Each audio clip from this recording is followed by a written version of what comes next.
ಶ್ರೀ ಗುರುಭ್ಯೋ ನಮಃ ಹರಿ ಓಂ ಪೂಜ್ಯಾಯ ರಾಘವೇಂದ್ರಾಯ ಸತ್ಯಧರ್ಮರತಾಯ ಚ ಭಜತಾಂ ಕಲ್ಪವೃಕ್ಷಾಯ ನಮತಾಂ ಕಾಮಧೇನವೇ. ಸಮಸ್ತ ಶ್ರೀ ಸರಳ ಪರಿಹಾರ ಜ್ಯೋತಿಷಾಲಯ ಸದಸ್ಯರೆಲ್ಲರಿಗೂ ಈ ನಿಮ್ಮ ರಾಘವೇಂದ್ರ ಹರಿತ ಗುರುಜಿ ಮಾಡುವ ನಮಸ್ಕಾರಗಳು. ದ್ವಾದಶ ರಾಶಿಗಳಲ್ಲಿ ಕೊನೆಯ ರಾಶಿಯಾಗಿರ್ತಕ್ಕಂತಹ ಮೀನರಾಶಿ, ಈ ಮೀನರಾಶಿಯವರಿಗೆ ಈ ಆಗಸ್ಟ್ ತಿಂಗಳ ಅನುಕೂಲತೆ ಏನು, ಅನಾನುಕೂಲತೆ ಏನು ಹಾಗೂ ಪರಿಹಾರಗಳು ಯಾವ ರೀತಿಯಲ್ಲಿರುತ್ತೆ ಎಂಬುದನ್ನು ನೋಡೋಣ ಬನ್ನಿ. ಇಲ್ಲಿ ಮೊದಲನೇದಾಗಿ ಈ ಒಂದು ಮೀನರಾಶಿಯವರಿಗೆ ಈ ತಿಂಗಳು ಹೇಳೋದಾದರೆ ಧ್ಯಾನ, ಕಲಾ, ಭಕ್ತಿ ಶಕ್ತಿ ಹೆಚ್ಚಾಗುತ್ತೆ. ಧ್ಯಾನ, ಕಲಾ ಮತ್ತು ಭಕ್ತಿ ನೋಡಿ ಎಷ್ಟು ಮೂರು ತುಂಬ ನಿಮಗೆ ವರ್ಕೌಟ್ ಮಾಡುವಂಥದ್ದಾಗುತ್ತೆ ಈ ತಿಂಗಳು. ಧ್ಯಾನ, ಕಲಾ, ಭಕ್ತಿ ಅಂದರೆ ಜ್ಞಾನದಿಂದ ಕೆಲವೊಂದನ್ನು ನೀವು ಒಳ್ಳೆಯ ಅಭಿರುಚಿ ಮಾಡುವಂಥದ್ದಾಗ್ಬೋದು. ಧ್ಯಾನ ಅಂದರೆ ತಪಸ್ಸು ರೀತಿಯಲ್ಲಿ ಒಂದಿಷ್ಟು ನೀವು ಬೇರೆ ಬೇರೆ ರೀತಿಯಲ್ಲಿ ಕೆಲಸಕ್ಕೆ ಇಂಟ್ರೆಸ್ಟ್ ಕೊಡುವಂಥದ್ದು ಆಗ್ಬೋದು. ಕಲಾ ಅಂದರೆ ನಾವು ಮಾಡುವಂಥ ಕಾರ್ಯ ಅಂತ ತಿಳ್ಕೊಳ್ಳಿ, ಅಂದರೆ ಆ ಕೆಲಸದಲ್ಲೂ ನೀವು ಒಂದಿಷ್ಟು ಭಕ್ತಿ ಅಂದರೆ ನಿಮಗೆ ಇಂಟ್ರೆಸ್ಟ್ ಅಂತಲೇ ಬರುತ್ತೆ. ಇಲ್ಲಿ ದೇವರ ಬಗ್ಗೆ ಆಗಿರ್ಬೋದು, ನಿಮ್ಮ ಕೆಲಸ ಕಾರ್ಯಗಳ ಬಗ್ಗೆ ಆಗಿರ್ಬೋದು, ಇನ್ನಿತರ ಕೆಲವು ವಿಷಯಗಳಿಗಾಗಿರ್ಬೋದು, ಇದು ಅಪಾರವಾಗಿ ಕೂಡುವಂಥದ್ದಾಗತ್ತೆ ಅಂತಲೇ ಹೇಳ್ಬೋದು. ಇಲ್ಲಿ ಒಂದೇನಂತ ಅಂದರೆ ಇದು ಓವರಾಲಾಗಿ ಹೇಳೋದಾದರೆ ಸ್ವಲ್ಪ ಶ್ರದ್ಧಾ ಭಕ್ತಿ ಜಾಸ್ತಿ ಆಗುತ್ತೆ ಈ ತಿಂಗಳು. ಎಲ್ಲ ಕೆಲಸ ಕಾರ್ಯಗಳಲ್ಲಿ, ಎಲ್ಲ ರಂಗಗಳಲ್ಲಿ ಸ್ವಲ್ಪ ಮೀನರಾಶಿಯವ್ರದ್ದು ಏನಾಗಿರುತ್ತಂದರೆ ಈ ದುಡುಕುತನ ಜಾಸ್ತಿ ಇರುತ್ತೆ. ಶಾರ್ಪ್ನೆಸ್ ಅನ್ನೋಕ್ಕಿಂತ ದುಡುಕುತನ ಜಾಸ್ತಿ ಇರುತ್ತೆ. ಇಮಿಡಿಯೇಟಾಗಿ ರೆಸ್ಪಾನ್ಸ್ ಮಾಡ್ತೀರಾ, ಇಮಿಡಿಯೇಟಾಗಿ ಡಿಪ್ರೆಷನ್ಗೆ ಹೋಗ್ತೀರಾ, ಇಮಿಡಿಯೇಟಾಗಿ ಯಾವುದೋ ಒಂದು ಚಿಂತನೆಗೆ ಹೋಗ್ಬಿಡ್ತೀರಾ. ಅಂದರೆ ಇಲ್ಲಿ ಎಲ್ಲವೂ ನಿಮಗೆ ಇಮಿಡಿಯೇಟ್ ಅನ್ನೋದು ಕನ್ವರ್ಟ್ ಆಗಿಬಿಟ್ಟಿರುತ್ತೆ ನಿಮಗೆ ಮೈಂಡಲ್ಲಿ. ಸೊ ಹೀಗಾಗಿ ಏನಾಗೋಗ್ಬಿಡುತ್ತೆ, ಯಾರಾದರೂ ಏನೋ ಅಂದರೆ ಕಣ್ಣೀರು ಹಾಕ್ಬಿಡ್ತೀರಾ, ಬೇಜಾರು ಮಾಡ್ಕೊಂಡ್ಬಿಡ್ತೀರಾ, ಆ ವ್ಯಕ್ತಿ ಜೊತೆ ಸವಾಸನೆ ಬೇಡ ಅನಿಸ್ಬಿಡುತ್ತೆ. ಮೌನಂ ಸಮ್ಮತೇನೋ ಅಂತೆ ಸುಮ್ಮನೆ ಇದ್ಬಿಡ್ತೀರಾ. ಏನೂ ಮಾಡ್ಕೊಳ್ಳೋಕ್ಕಾಗದೇ ಇರುವಂಥದ್ದು, ಶಕ್ತಿಹೀನ ಆಗಿರುವಂಥದ್ದು ಅದೆಲ್ಲವೂ ಸ್ವಲ್ಪ ನಡೀತಾನೆ ಇರುತ್ತೆ. ಯಾಕಂದರೆ ಶನಿ ಮಹಾಶಯ ಸಪ್ತಮ ಏನಂತೀರ 7.5 ಶನಿ ನಿಮ್ಮನ್ನು ಬಲವಾಗಿ ಕಾಡ್ತಾ ಇದೆ. 2ನೇ ಚರಣದಲ್ಲಿ ಅಂದರೆ 2ನೇ ಸರದಿ 2ನೇ ಸಲ ನಡೀತಾ ಇದೆ. ಸೊ ಹಾಗಾಗಿ ಇಲ್ಲಿ ಏನು ಮಾಡ್ತಾನೆ ಶನಿ, ನಿಮಗೆ ಸ್ವಲ್ಪ ಎಲ್ಲೋ ಒಂದಿಷ್ಟು ತಪ್ಪುಗಳನ್ನು ನಿರ್ಧಾರ ತೆಗೆದುಕೊಳ್ಳುವಂತನೂ ಮಾಡ್ಬೋದು, ಅಥವಾ ಪ್ರೇರೇಪಿಸ್ಬೋದು, ಅಥವಾ ಅವಮಾನ ಮಾಡಿಸ್ಬೋದು. ಇದೆಲ್ಲ ನಡೀತಾನೆ ಇರುತ್ತೆ, ಇದನ್ನೇನೂ ಮಾಡಲಿಕ್ಕಾಗಲ್ಲ. ಬಟ್ ಇಲ್ಲಿ ಒಂದು ನಿಮಗೆ ಈ ಒಂದು ತಿಂಗಳಲ್ಲಿ ಬೇರೆ ಗ್ರಹಗಳ ಒಂದಿಷ್ಟು ಅನುಕೂಲತೆ ಇರೋದರಿಂದ ಈ ಒಂದು ತಿಂಗಳಲ್ಲಿ ಸ್ವಲ್ಪ ಭಕ್ತಿ ಜಾಸ್ತಿ ಬರುತ್ತೆ, ಮತ್ತು ಕಾರ್ಯದಲ್ಲಿ ದಾನ, ಧ್ಯಾನ ಎಲ್ಲವೂ ನಡೆಯುವಂಥದ್ದಾಗುತ್ತೆ ಅಂತಲೇ ಹೇಳ್ಬೋದು. ಹಾಗೂ ಪ್ರಾಶಸ್ತ್ಯ ಜಾಸ್ತಿ ಕೊಡ್ತೀರಾ, ಒಂದಿಷ್ಟು ಇನ್ವಾಲ್ವ್ಮೆಂಟ್ ಅಂತೀವಲ್ಲ ಅದು ಎಲ್ಲೋ ನಿಮ್ಮಲ್ಲಿ ಜಾಸ್ತಿ ಕಾಣುವಂಥದ್ದಾಗುತ್ತೆ ಈ ತಿಂಗಳು ಅಂತಲೇ ಹೇಳ್ಬೋದು.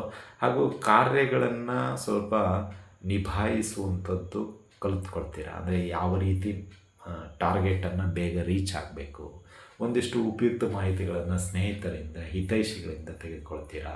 ಮತ್ತು ಕೆಲವೊಮ್ಮೆ ಬೇಡದೇ ಇರೋ ವಿಷಯಗಳಿಗೆ ಜಾಸ್ತಿ ಫೋಕಸ್ ಹಾಕೋದಿಲ್ಲ, ಇಗ್ನೋರ್ ಮಾಡ್ತೀರಾ. ಯಾಕೆಂದರೆ ಆಲ್ರೆಡಿ ಪಾಠ ಕಲಿತ್ಬಿಟ್ಟಿರ. 4 ತಿಂಗಳಾಯ್ತು ಈಗ, ಏಪ್ರಿಲ್, ಮೇ, ಜೂನ್, ಜುಲೈ. ಏಕೆಂದರೆ ಇದು 2ನೇ ಚರಣ ಸ್ಟಾರ್ಟ್ ಆಗಿ 4 ತಿಂಗಳಾಯ್ತು. ಅಂದರೆ 7.5 ಶನಿ ಒಂದು ಹಂತ ಮುಗೀತು, ಇದು 2ನೇ ಹಂತ. ಸೊ 2ನೇ ಹಂತದಲ್ಲಿ ಈ 4 ತಿಂಗಳು ಆಲ್ರೆಡಿ ಅನುಭವಿಸ್ಬಿಟ್ಟಾಗಿದೆ. ಹಾಗಾಗಿ ಪಾಠ ಕಲ್ತ್ಬಿಟ್ಟಿದ್ದೀರಾ. ಈಗೇನು ಮಾಡ್ತೀರಾ, ಪ್ರತಿಯೊಂದಕ್ಕೂ ಒಂದು ಶಿಸ್ತುಬದ್ಧನ್ನು ಕಲ್ತ್ಕೊಂಡ್ಬಿಟ್ಟಿದ್ದೀರಾ. ಓಕೆ, ಊಟ ಅಂದರೆ ಇಷ್ಟೇ 15 20 ನಿಮಿಷ ತಗೊಳ್ಳೋಣ. ಮುಂಚೆಲ್ಲ 45 ಮಿನಿಟ್ಸ್ ಆಗ್ತಾಯಿತ್ತು, ಅರ್ಧ ತಾಸು ಆಗ್ತಾಯಿತ್ತು. ಸಮಯ ಜಾಸ್ತಿ ವೇಸ್ಟ್ ಮಾಡ್ತಾಯಿದ್ರಿ, ಎಲ್ಲರೂ ಬೈತಾಯಿದ್ರು, ಆದರೂ ಇಗ್ನೋರ್ ಮಾಡ್ತಾಯಿದ್ರಿ. ಈಗ ಹಾಗಲ್ಲ, ಈಗ 15 ನಿಮಿಷ ಅಂದರೆ 15 ನಿಮಿಷ ಬೇಗ ಮುಗಿಸ್ಬಿಡ್ತೀರಾ, ಮತ್ತೊಂದು 15 ನಿಮಿಷ ಎಕ್ಸ್ಟ್ರಾ ಕೆಲಸ ಮಾಡ್ತೀರಾ. ಅಂದರೆ ಅಷ್ಟು ಶ್ರದ್ಧಾ ಭಕ್ತಿ ಅದು ಇರಬೇಕು. ಸೊ ಅದು ನಿಮಗೆ ಶನಿ ಒಂದೊಂದಾಗಿ ಕಲಿಸ್ತಾ ಇದ್ದಾನೆ. 7.5 ಶನಿ ಅಂದರೆ ಅಷ್ಟು ನಾವು ಬರೀ ಭಯ ಬೀಳುವಂಥದ್ದಲ್ಲ. ಇಲ್ಲಿ ಶನಿ ನಾವು ಮುಂಚೆನೇ ಹೇಳಿದ್ದೀವಿ, ಇಲ್ಲಿ ಶನಿ ಏನು ಮಾಡ್ತಾನೆ ಅಂದರೆ ದಿನ ಒಂದೊಂದು ಕಾರ್ಯ ಕೊಟ್ಟು ತಿದ್ದಿಸ್ತಾನೆ. ಸೊ ಈ ದಿನ ಒಂದು ಕೆಲಸ ಕೊಡ್ತಾನೆ, ಅದರಲ್ಲಿ ಒಂದಿಷ್ಟು ಅವಮಾನ ಮಾಡಿಸ್ತಾನೆ, ಅದರಲ್ಲಿ ಒಂದಿಷ್ಟು ಎಡವಟ್ಟು ಮಾಡಿಸ್ತಾನೆ, ನಮ್ಮ ಜನ ಯಾವ ರೀತಿ ಸ್ಪಂದನೆ ಕೊಡ್ತಾರಂತ ತಿಳಿಸ್ತಾನೆ, ಒಂದಿಷ್ಟು ಉಪಯುಕ್ತ ಮಾಹಿತಿಯನ್ನು ಕೊಡಿಸ್ತಾನೆ. ಇಲ್ಲ ಹಿಂಗೆ ಮಾಡಬೇಡ, ಹಿಂಗೆ ಮಾಡು ಅಂದರೆ ಕರೆಕ್ಟ್ ಆಗುತ್ತೆ ಅಂತ. ಇನ್ನು ಕೆಲವರು ಬೈದು ಹೋಗ್ತಾರೆ, ನೀನು ಹಣೆ ಬಾರನೇ ಇಷ್ಟೇ, ಯಾವಾಗ ಹೇಳಿದ ಮಾತೇ ಕೇಳೋಲ್ಲ ಅಂತ. ಇನ್ನೂ ಕೆಲವರು ಇಷ್ಟ ಏನಂತಾರೆ, ಇದಾಗೋದು ಸಹಜ, ತಲೆ ಕೆಡಿಸ್ಕೋಬೇಡ, ಮತ್ತೆ ಇನ್ನೊಮ್ಮೆ ಪ್ರಯತ್ನ ಮಾಡುವಂಥ ಶಬಾಷ್ ಕೊಡುವಂಥವ್ರು ಇರ್ತಾರೆ. ಸೊ ಶನಿ ನಿಮಗೆ ಯಾರು ಹತ್ತಿರ ಯಾರು ದೂರ ಅದನ್ನು ತಿಳಿಸ್ಕೊಡುವಂಥನಾಗ್ತಾನೆ. ಈ 2ನೇ ಹಂತದಲ್ಲಿ ಏನು ಮಾಡ್ತಾನೆ ಅಂದರೆ ಒಂದಿಷ್ಟು ರಿಲೇಷನ್ಶಿಪ್ಪನ್ನು ಕಳೆದು ಹೋದವರನ್ನು ಪುನಃ ವಾಪಸ್ ಕರ್ಕೊಂಡು ಬರ್ತಾನೆ. ಅಂದರೆ ಅವರನ್ನ ಮೆಚ್ಚಿಸುವ ರೀತಿಯಲ್ಲಿ ನೀವು ಕೆಲಸ ಮಾಡ್ತೀರಾ. ಸೊ ಹೀಗಾಗಿ ಆ ಸ್ನೇಹ ಒಂದಿಷ್ಟು ಉತ್ತಮ ಹಂತಕ್ಕೆ ಹೋಗುವಂಥದ್ದಾಗುತ್ತೆ ಈ ತಿಂಗಳು ಅಂತಲೇ ಹೇಳ್ಬೋದು. ಅಂದರೆ ಈ ಆಗಸ್ಟ್ ತಿಂಗಳಲ್ಲಿ ಸ್ವಲ್ಪ ಶನಿ ನಿಮಗೆ ರಿಲ್ಯಾಕ್ಸ್ ಮಾಡ್ತಾನೆ. ಒಂದಿಷ್ಟು ಅವನೇನೋ ಫೋಕಸ್ ಹಾಕಲ್ಲ ಈ ತಿಂಗಳು. ಸ್ವಲ್ಪ ಎಲ್ಲೋ ನಿಮಗೆ ಈಗ ಆಲ್ರೆಡಿ ಹಿಮ್ಮುಖ ಚಲನೆ ನಡೀತಾ ಇದೆ. ಸೊ ಹೀಗಾಗಿ ಏನು ಮಾಡ್ತಾನೆ ಅವನು ಸ್ವಲ್ಪ ಸುಮ್ಮನೆ ಅಬ್ಸರ್ವೇಷನ್ ರೀತಿಯಲ್ಲಿ ಇರ್ತಾನೆ, ಅಬ್ಸರ್ವ್ ಮಾಡ್ತಾ ಇರ್ತಾನೆ, ಆದರೆ ಟಚ್ ಮಾಡಲ್ಲ, ಸುಮ್ಮನೆ ನೋಡ್ತಾ ಇರ್ತಾನೆ, ನೋಡೋಣ ಈ ತಿಂಗಳು ಏನು ಮಾಡ್ತಾನೆ ಅವನು. ಆದರೆ ನಾವು ಹೇಳೋದಿಷ್ಟೇ, ಈ ಸಮಯದಲ್ಲಿ ಸುಳ್ಳು ಮಾತ್ರ ಹೇಳಕ್ಕೆ ಹೋಗಬೇಡಿ. ಯಾಕೆಂದರೆ ಶನಿ ಕೊನೆಯ ಒಂದಿಷ್ಟು ಸ್ಟೇಜ್ನಲ್ಲಿ ಅವನು ನಿಮಗೆ ಭಾಳ ತೊಂದರೆ ಕೊಡ್ಲಿಕ್ಕೆ ಸ್ಟಾರ್ಟ್ ಮಾಡಿಬಿಡ್ತಾನೆ. ಈ ತಿಂಗಳು ಸುಮ್ಮನೆ ನ್ಯೂಟ್ರಲ್ ಆಗಿದ್ದಾನೆ ಅಂಥೇಳಿ ನಾವು ಏನು ಮಾಡಿದರೂ ಸಕ್ಸಸ್ ಆಗ್ತಾ ಇದೆ ಅಂದರೆ ಶನಿ ಏನೋ ನಮಗೆ ಮಾಡ್ತಾ ಇಲ್ಲ ಅಂದರೆ ತಪ್ಪು ತಿಳ್ಕೊಬೇಡ್ದು. ಇಲ್ಲೇನಾಗುತ್ತೆ ಅಂದರೆ ಶನಿ ನಿಮ್ಮನ್ನು ಅಬ್ಸರ್ವ್ ಮಾಡ್ತಾ ಇದ್ದಾನೆ, ಈ ತಿಂಗಳು ಇವನು ಏನು ಮಾಡ್ತಾನೆ ನೋಡೋಣ ಅಂತ. ಈ ತಿಂಗಳದು ಸೇರಿ ಮುಂದಿನ ತಿಂಗಳು ಒಟ್ಟಿಗೆ ಕೊಟ್ಟಾಗ ಎಲ್ಲಿ ಹೋಗ್ತೀರ, ಕಷ್ಟ. ಹಾಗಾಗಿ ಸತ್ಯಕ್ಕೆ ಹತ್ತಿರವಾಗಿರಿ, ಆದಷ್ಟು ನಿಜ ನುಡಿಯಿರಿ. ಆಮೇಲೆ ಸುಳ್ಳು ಅತಿ ವಿಜೃಂಭಣೆ ಅಂತ ಹೇಳೋದು ಬೇಡ. ಆಮೇಲೆ ಯಾವುದಕ್ಕೂ ಈ ಗ್ಯಾರಂಟಿ ವಾರಂಟಿ ಕೊಡಲಿಕ್ಕೆ ಹೋಗಬೇಡಿ. ಈಗ ನೋಡಿ ಸಿದ್ದರಾಮಯ್ಯ ಹೇಳ್ತಾ ಇದ್ದಾರೆ, ಒಂದು ಯಾವುದು ನೀಟಾಗೆ ಕೊಡ್ತಾ ಇಲ್ಲ, ಯಾವುದು ಏನು ಮಾಡಿದರೂ ಬರೀ ಎಲ್ಲರೂ ಬೈಕೊಳ್ತಾ ಇದ್ದಾರೆ. ಆ ರೀತಿಯಲ್ಲಿ ನಿಮಗೂ ಆಗುತ್ತೆ. ಅಂದರೆ ಇಲ್ಲಿ ಮನಸ್ಸು ನೋಯಿಸಿದಂಥ ವ್ಯಕ್ತಿ ಏನಾದರೂ ಶಾಪ ಹಾಕಿದ್ದೇ ಆದಲ್ಲಿ ಅದು ನಮಗೆ ಇವತ್ತು ತಟ್ತಾ ಇದ್ದಾರೋ ನಾಳೆ ತಟ್ಟುತ್ತೆ. ಅದನ್ನು ನೆನಪಿನಲ್ಲಿ ಇಟ್ಕೊಳ್ಳಿ. ಅದಕ್ಕೆ ಹೇಳ್ತಾ ಇದ್ದೆ, ಈ ಗ್ಯಾರಂಟಿ ವಾರಂಟಿ ಯಾರಿಗೂ ಕೊಡಬೇಡಿ. ನಾ ಇರ್ತೀನಿ, ನಾ ಬರ್ತೀನಿ, ನಾನು ನೋಡ್ಕೊಳ್ತೀನಿ, ನೀವು ಹೋಗು, ಅದು ಬೇಡವೇ ಬೇಡ. ಯಾಕೆಂದರೆ ನೀವು ಅವತ್ತು ಹೋಗೋದೇ ಇಲ್ಲ. ಶನಿ ನಿಮ್ಮನ್ನು ಹೋಗ್ಲಿಕ್ಕೆ ಬಿಡೋದೇ ಇಲ್ಲ. ಅವನಲ್ಲಿ ಇನ್ನಷ್ಟು ಅವಮಾನ ಮಾಡಿಸ್ತಾರೆ. ಅವಾಗ ಎಲ್ಲಿ ಹೋಗ್ತೀರ, ಅವನು ಫೋನ್ ಮಾಡ್ತಾನೆ, ನೀವು ನೋಡಿದರೆ ಇಲ್ಲಿದ್ದೀರಾ, ಅಧಿಕವಾದ ಒಂದು ಕೆಲಸ, ಅದು ಬಿಟ್ಟು ಹೋಗೋಂಗೆ ಇಲ್ಲ. ನೀವು ಬಿಟ್ಟರೆ ನಿಮ್ಮ ಲೈಫ್ ಹೊರಟೋಗ್ಬಿಡ್ತಾರೆ. ಅಂದರೆ ನಿಮಗದು ಇಂಪಾರ್ಟೆಂಟ್. ಅದು ಮಾಡಿದ್ರೇ ನಾಳೆಗೆ ಒಂದಿಷ್ಟು ಏನೋ ಉತ್ತಮ ಅನ್ನೋ ರೀತಿಯಲ್ಲಿ ಇರುತ್ತೆ. ಆಸೆ ಅಲ್ಲಿ ಹುಟ್ಟಿಸ್ತಾನೆ ಶನಿ. ಇಲ್ಲಿ ಏನು ಮಾಡ್ತೀರಾ ಮತ್ತೆ, ನೀವು ಅಲ್ಲೇ ಆಲ್ರೆಡಿ ಗ್ಯಾರಂಟಿ ವಾರಂಟಿ ಕೊಟ್ಟಿದ್ದೀರಾ. ಸೊ ಈ ರೀತಿ ಶನಿ ನಿಮ್ಮನ್ನು ಇಕ್ಕಟ್ಟಿನಲ್ಲಿ ಸಿಕ್ಕಾಕ್ಸ್ಬಿಡ್ತಾನೆ. ಹಾಗಾಗಿ ನಾವು ಹೇಳೋದಿಷ್ಟೇ, ಈ ಗ್ಯಾರಂಟಿ ವಾರಂಟಿ ಏನು ಬೇಡ ಅಂತಲೇ ಹೇಳ್ಬೋದು. ಇನ್ನು ಉದ್ಯೋಗದಲ್ಲಿ ಇರತಕ್ಕಂಥವ್ರಿಗೆ ಶ್ರದ್ಧೆಯಿಂದ ಕೆಲಸ ಮಾಡಿ ಅಷ್ಟೇ ನಾವು ಹೇಳೋದು. ಏನು ಜಾಸ್ತಿ ಮೀನರಾಶಿಯವರಿಗೆ ಹೇಳ್ಬಿಟ್ರೆ ಹತ್ತು ಬಿಡ್ತಾರೆ ತುಂಬ ಗುರುಗಳೇ ಅಂತ ಹೇಳಿ. ಯಾಕಂದರೆ ಮೊನ್ನೆ ಒಬ್ಬರು ಹೋದ ವಾರ ನಾನೊಂದು ಸ್ವಲ್ಪ ಮೀನರಾಶಿಯವ್ರ ಬಗ್ಗೆ ಒಂದು ಸ್ವಲ್ಪ ಎಲ್ಲೋ ನೇರವಾಗಿ ಹೇಳ್ಬಿಟ್ಟಿದ್ದೆ. ಅವರು ತುಂಬ ಕಣ್ಣೀರು ಹಾಕಿಬಿಟ್ರು. ಗುರುಗಳೇ, ನೀವು ಹೇಳಿದ್ದೆಲ್ಲ ಸತ್ಯ, ಜೀವನ ನನಗೆ ನರಕ ರೀತಿಯಲ್ಲಿ ಆಗೋಗ್ಬಿಟ್ಟಿದೆ, ಮುಂದೆ ಹೋಗೋದೇ ಬೇಡ ಅನಿಸ್ಬಿಟ್ಟಿತ್ತು. ಆದರೆ ನಿಮ್ಮ ಒಂದು ಈ ವಿಡಿಯೋ ನೋಡಿ ಎಲ್ಲೋ ಸ್ವಲ್ಪ ಧೈರ್ಯ ಬಂತು. ತುಂಬ ಧನ್ಯವಾದಗಳು ಗುರುಗಳೇ. ನಿಮ್ಮ ಮಾತೇ ನಮಗೆ ಒಂದು ರೀತಿ ಏನಂತೀರ, ಧೈರ್ಯ ತಂದ ರೀತಿಯಲ್ಲಿದೆ. ಹಾಗಾಗಿ ಎಷ್ಟು ಕೃತಜ್ಞತಾ ಭಾವನೆ ಸಲ್ಲಿಸಿದ್ರು ಕಡಿಮೆನೇ ಅಂತ ಅವರು ಏನೋ ಒಂದು ರೀತಿಯಲ್ಲಿ ಅದು ಸಾರಾಂಶ ಹೇಳ್ತಾ ಹೋದರೆ ನಮಗೂ ಬೇಜಾರು ಅನಿಸುತ್ತೆ. ಅಂದರೆ ಅಷ್ಟು ಕಷ್ಟದಿಂದ ಅವರು ಆ ಮಾತುಗಳನ್ನು ವಯಸ್ಸಲ್ಲಿ ಕಳಿಸಿದ್ರು. ನನಗೂ ಭಾಳ ಬೇಜಾರಾಯಿತು. ಅಯ್ಯೋ, ಈ ಮನಸ್ಸಿನಿಗೆ ಪಾಪ ಎಷ್ಟು ತೊಂದರೆ ಕೊಟ್ಬಿಟ್ಟೆ ಅಂತೇಳಿ. ಆದರೂ ನಾನು ಕ್ಷಮೆ ಕೇಳಿದೆ ಅವರಿಗೆ. ನನ್ನಿಂದ ಏನಾದರೂ ಆಡಿರೋ ಮಾತುಗಳು ನಿಮ್ಗೆ ನೋವಾಗಿದ್ದರೆ ಕ್ಷಮೆ. ಅವರು ಅದಕ್ಕೆ ಹೇಳ್ತಾ ಇಲ್ಲ. ಅವ್ರು ಏನು ಹೇಳ್ತಿದ್ದಾರೆ, ನೀವು ಆಡಿರುವಂಥ ಮಾತುಗಳು ಪ್ರತಿಯೊಂದು ಸತ್ಯವಾಗಿ ನನಗೆ ಕನ್ವರ್ಟ್ ಆಗಿದೆ, ಅನುಭವಿಸಿದ್ದೀನಿ. ಆ ಒಂದು ಖುಷಿಗೆ ನಾನು ಹೇಳಿದೆ. ಯಾಕಂದರೆ ನನ್ನ ಜೀವನನೇ ಬೇಡ ಆಗೋಗ್ಬಿಟ್ಟಿತ್ತು. ಈ ಕಷ್ಟ ನಷ್ಟ ಬೇರೆ ಬೇರೆ ಮಾತುಗಳನ್ನು ಕೇಳಿ ನನಗೆ ಜೀವನನೇ ಘೋರ ಆಗೋಗ್ಬಿಟ್ಟಿತ್ತು. ಎಲ್ಲೋ ನಿಮ್ಮ ಮಾತುಗಳಿಂದ ಸ್ವಲ್ಪ ಈಗ ಉಸಿರಾಡೋ ಹಂತಕ್ಕೆ ಬಂದಿದ್ದೀನಿ ಅಂತ ಹೇಳಿದರು. ಅದೇ ಖುಷಿ. ಯಾಕೆಂದರೆ ಇದ್ದದ್ದನ್ನು ಇದ್ದಂಗೆ ಹೇಳಿದಾಗ ಮನುಷ್ಯನಿಗೆ ಸ್ವಲ್ಪ ನಿಯರೆಸ್ಟ್ ಆಗ್ತೀವಿ. ಸೊ ಅದು ಇಂಪಾರ್ಟೆಂಟ್. ಈಗ ಜ್ಯೋತಿಷ್ಯ ಅಂದರೆ ಎಲ್ಲರೂ ಹೇಳ್ತಾರೆ, ಪ್ರತಿಯೊಬ್ಬರು ಹೇಳ್ತಾರೆ. ಬಟ್ ಅವರಿಗೂ ನಮಗೂ ವ್ಯತ್ಯಾಸ ಅಂಬೋದು ಬೇಕಲ್ಲ. ಸುಮ್ಮನೆ ನಾನು ಆ ಪರಿಹಾರ ಮಾಡ್ಕೊಳ್ಳಿ, ಈ ಪರಿಹಾರ ಮಾಡ್ಕೊಳ್ಳಿ, ಆ ದೋಷ ಇದೆ, ಈ ದೋಷ ಇದೆ ಅಂತ ಹೇಳ್ತಾ ಹೋದರೆ ನಮ್ಮನ್ನು ಅವರು ಸೈಡ್ ಹಾಕಿಬಿಡ್ತಾರೆ. ಅಯ್ಯೋ, ಎಲ್ಲರೂ ದೋಷನೇ ಹೇಳ್ತಾ ಇದ್ದಾರೆ, ನಮ್ಮನ್ನು ತಿದ್ದವ್ರು ಯಾರು ಅಂತ ಬರುತ್ತೆ ಪ್ರಶ್ನೆ. ಈಗ ಮನುಷ್ಯ ಅಂದಮೇಲೆ ನಾವು ತಪ್ಪು ಮಾಡ್ತೀವಿ, ಇನ್ನೊಬ್ಬರು ತಪ್ಪು ಮಾಡ್ತಾರೆ. ಬಟ್ ಆ ತಪ್ಪನ್ನು ಮನ್ನಿಸುವ ಜವಾಬ್ದಾರಿನೂ ಇರಬೇಕು, ತಿದ್ದುಕೊಳ್ಳೋ ಜವಾಬ್ದಾರಿನೂ ಇರಬೇಕು.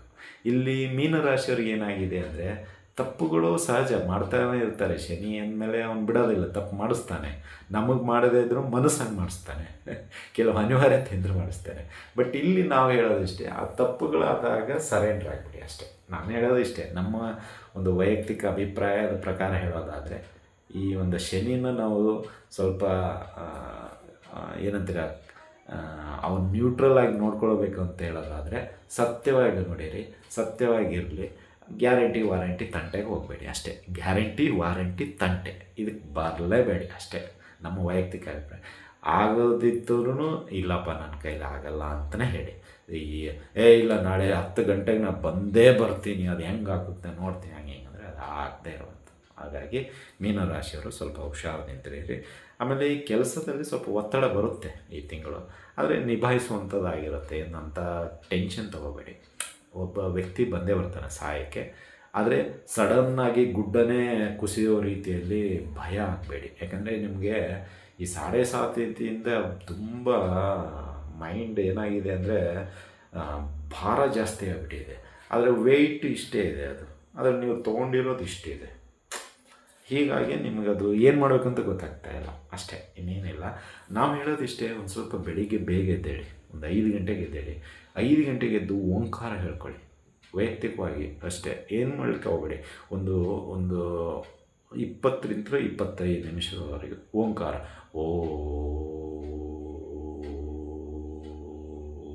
ಮತ್ತು ಓಂಕಾರ ಹೇಳ್ಕೊಳ್ಳಿ. ಒಮ್ಮೆ ಬಾಯಿ ಕ್ಲೋಸ್ ಮಾಡಿ ಒಳಗಡೆನೆ ಅಷ್ಟೇ ಹೇಳಿ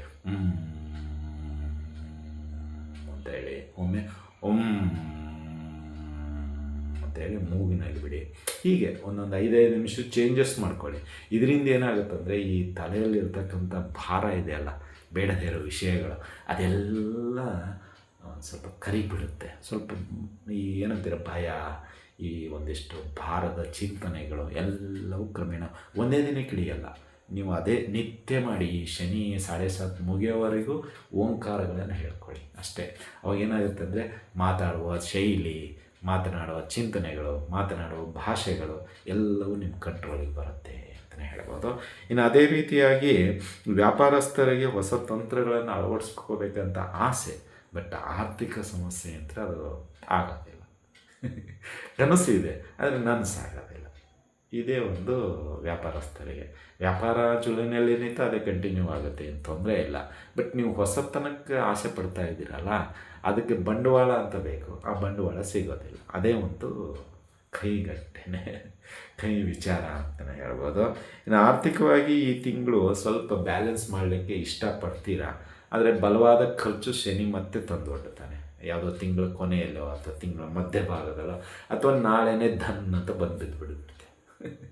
ಅದನ್ನು ಸ್ವಲ್ಪ ತೇವ್ಕೊಳ್ಳೋಕ್ಕೆ ಒಂದು 10 ದಿನ 15 ದಿನ ಬರುತ್ತೆ. ಅಷ್ಟೊತ್ತಿಗೆ ನಮ್ಮ ಶಕ್ತಿ ನಿರಾಶಕ್ತಿ ಆಗೋಗುತ್ತೆ ಈ ಮೀನರಾಶಿಯವರಿಗೆ ಅಂತಲೇ ಹೇಳ್ಬೋದು. ಇನ್ನು ಆಸ್ತಿ ವಿಚಾರವಾಗಿ ಒಂದಿಷ್ಟು ವಾದ ವಿವಾದಗಳು ನಡೆಯುತ್ತೆ ನಿಮ್ಮ ಕುಟುಂಬದಲ್ಲಿ. ಸ್ವಲ್ಪ ನಿಭಾಯಿಸಿ, ಏನೂ ಆಗೋದಿಲ್ಲ. ಆದರೆ ಅವಶ್ಯಕತೆ ಇದ್ದರೆ ಮಾತಾಡಿ, ಇಲ್ಲದಿದ್ದರೆ ಸುಮ್ಮನೆ ಅವ್ರು ಏನು ಮಾತಾಡ್ತಾ ಇದ್ದಾರೆ ಅಂತ ಅಬ್ಸರ್ವ್ ಮಾಡಿ ಕೇಳಿ. ಆದರೆ ಏನೂ ಫೈನಲ್ ಆಗಲ್ಲ, ಅದನ್ನು ಮಾತ್ರ ಹೇಳ್ಬೋದು. ಯಾವುದೇ ಆಸ್ತಿ ವಿಚಾರವಾಗಿ ಏನೂ ಫೈನಲ್ ಯಾರೂ ಮಾತಾಡಲ್ಲ. ಸುಮ್ಮನೆ ಡಿಸ್ಕಷನ್ ಅಂತೀವಲ್ಲ, ಹಂಗೆ ನಡೀತಾ ಇರುತ್ತೆ. ನಿಮ್ಗೆ ಅವಶ್ಯಕತೆ ಇದ್ದರೆ ಮಾತಾಡಿ, ಇಲ್ಲದೇ ಇದ್ದರೆ ಸುಮ್ಮನೆ ಕೇಳ್ತಾ ಇರಿ. ಅವ್ರು ಏನು ಮಾತಾಡ್ತಾರೆ, ಇವ್ರು ಏನು ಮಾಡ್ತಾರೆ, ಅವ್ರನ್ನ ಒಪಿನಿಯನ್ ಅಂತ ಬಂದಾಗ ನಿಮ್ಮ ಒಪಿನಿಯನ್ ತಿಳಿಸಿ ಅಷ್ಟೇ. ಆದರೆ ನೀವು ಅದೇ ಹೇಳಿದಲ್ಲ, ಗ್ಯಾರಂಟಿ ವಾರಂಟಿ ಅವ್ರ ಕಡೆ ಇರ್ತೀನಿ ಇವ್ರ ಕಡೆ, ಅದೇನು ಮಾತಾಡಲಿಕ್ಕೆ ಹೋಗಿ ಮಾತಾಡಿದ್ರಿ ಅಷ್ಟೇ, ಮುಗಿತೇನೆ ನಿಮ್ಮ ಕತೆ. ಇದಿಷ್ಟ ಇದೆ. ಆಮೇಲೆ ಗುರು ಉಪದೇಶ ಏನಾದರೂ ಇದ್ದರೆ ತೆಗೆದುಕೊಳ್ಳಿ. ಅಂದರೆ ಮನೆಯಲ್ಲಿ ಗುರು ಹಿರಿಯರು ಯಾರಾದರೂ ಇದ್ದರೆ ಅವ್ರು ಏನಾದರೂ ಆಸ್ತಿ ವಿಚಾರವಾಗಿ, ನೋಡಪ್ಪ ಇದು ತೊಗೊಂಡೋದ್ರೆ ನಿಮ್ಗೆ ಅನುಕೂಲ ಆಗುತ್ತೆ, ಹಾಗೆ ಅವ್ರ ಮಾತು ಕೇಳಬೇಕಾದ್ರೆ ಬೇಡ ಅನ್ನಲ್ಲ. ಇನ್ನು ವಿದ್ಯಾರ್ಥಿಗಳಿಗೆ ಸ್ವಲ್ಪ ಯಾಕೋ ಓದಿನ ಆಸಕ್ತಿ ಕಡಿಮೆ ಆಗುತ್ತೆ, ದುಶ್ಚಟಗಳಿಗೆ ಬಲಿಯಾಗ್ಬಿಡ್ತೀರ. ಯಾರು ಮೀನರಾಶಿ ವಿದ್ಯಾರ್ಥಿಗಳು ದೊಡ್ಡವರು ಇದ್ದೀರೋ ಅದು ಸ್ವಲ್ಪ ಈ ತಂದೆ ತಾಯಿಗಳು ಇವ್ರ ಬಗ್ಗೆ ಗಮನ ಹರಿಸಿ. ಏಕೆಂದರೆ ದುಶ್ಚಟಗಳಿಗೆ ಬಲಿಯಾದರೆ ನಾಳೆ ಖರ್ಚು ನಿಮ್ಮ ಜೇಬಿನಿಂದ ಬೀಳುವಂಥದ್ದಾಗುತ್ತೆ. ಹಾಗೂ ಇವರು ಅದಕ್ಕೆ ದಾಸರಾಗಿಬಿಡ್ತಾರೆ ಮುಂದಿನ ದಿನಗಳಲ್ಲಿ. ಹಾಗಾಗಿ ಯಾವ ಮೀನರಾಶಿಯವರು ಇದ್ದಾರೋ ವಿದ್ಯಾರ್ಥಿಗಳು, ಅವರ ತಂದೆ ತಾಯಿಗಳು ಸ್ವಲ್ಪ ಹುಷಾರಾಗಿ ಅವರು ಏನಂತೀರ ಬರುವ ಎಲ್ಲ ನಿರ್ಗಮನ ಆಗಮನ ಎರಡನ್ನೂ ಅಬ್ಸರ್ವ್ ಮಾಡ್ತಾ ಬನ್ನಿ. ಆವಾಗ ನಿಮ್ಮ ಫ್ರೆಂಡ್ಸ್ ಆಗಿರ್ಬೋದು ಅಥವಾ ನಿಮ್ಮ ಸಂಬಂಧಿಕರಾಗಿರ್ಬೋದು ಸುಮ್ಮನೆ ನೋಡ್ತಾ ಇರಿ ಅಂತ ಹೇಳ್ತಾ ಇರಿ. ಇದರಿಂದ ಸ್ವಲ್ಪ ಅನುಕೂಲವಾಗುತ್ತೆ ಅಂತಲೇ ಹೇಳ್ಬೋದು. ಇನ್ನು ಪರಿಹಾರಗಳ ವಿಷಯಕ್ಕೆ ಬರೋದಾದರೆ ನೀವು ಪ್ರತಿದಿನ ಈ ಒಂದು ಶಿವಗೆ ಸಂಬಂಧಪಟ್ಟಂತೆ ಅಷ್ಟೋತ್ತರ ಆಗಿರ್ಬೋದು, ಶಿವಸ್ತುತಿ ಆಗಿರ್ಬೋದು, ಹಾಗೂ ಮಹಾಮೃತ್ಯುಂಜಯ ಮಂತ್ರ ಆಗಿರ್ಬೋದು, ಇದನ್ನು ಪಠಣೆ ಮಾಡಿ. ಹಾಗೂ ಸೋಮವಾರ ದಿನ ಶಿವನಿಗೆ ಕ್ಷೀರಾಭಿಷೇಕ ಮಾಡಿಸಿ ಅನುಕೂಲವಾಗುತ್ತೆ ಅಂತಲೇ ಹೇಳ್ಬೋದು. ಇದಾಗಿತ್ತು ಈ ತಿಂಗಳ ಮಾಸಿಕ ಭವಿಷ್ಯ ಮೀನರಾಶಿಯವರದು. ಈ ಒಂದು ವಿಡಿಯೋ ನಿಮಗೆ ಇಷ್ಟ ಆಗಿದ್ದರೆ ಲೈಕ್ ಮಾಡಿ, ಜಾಸ್ತಿ ಇಷ್ಟ ಆಗಿದ್ದರೆ ಶೇರ್ ಮಾಡಿ, ಹಾಗೂ ನಮ್ಮ SSP ಜ್ಯೋತಿಷ್ಯಾಲಯ ಯೂಟ್ಯೂಬ್ ಚಾನಲನ್ನು ಬೆಂಬಲಿಸಿ ಅಂತ ಹೇಳ್ತಾ ಇಲ್ಲಿಗೆ ವಿಷಯ ಮುಗಿಸ್ತಾ ಇದ್ದೀವಿ.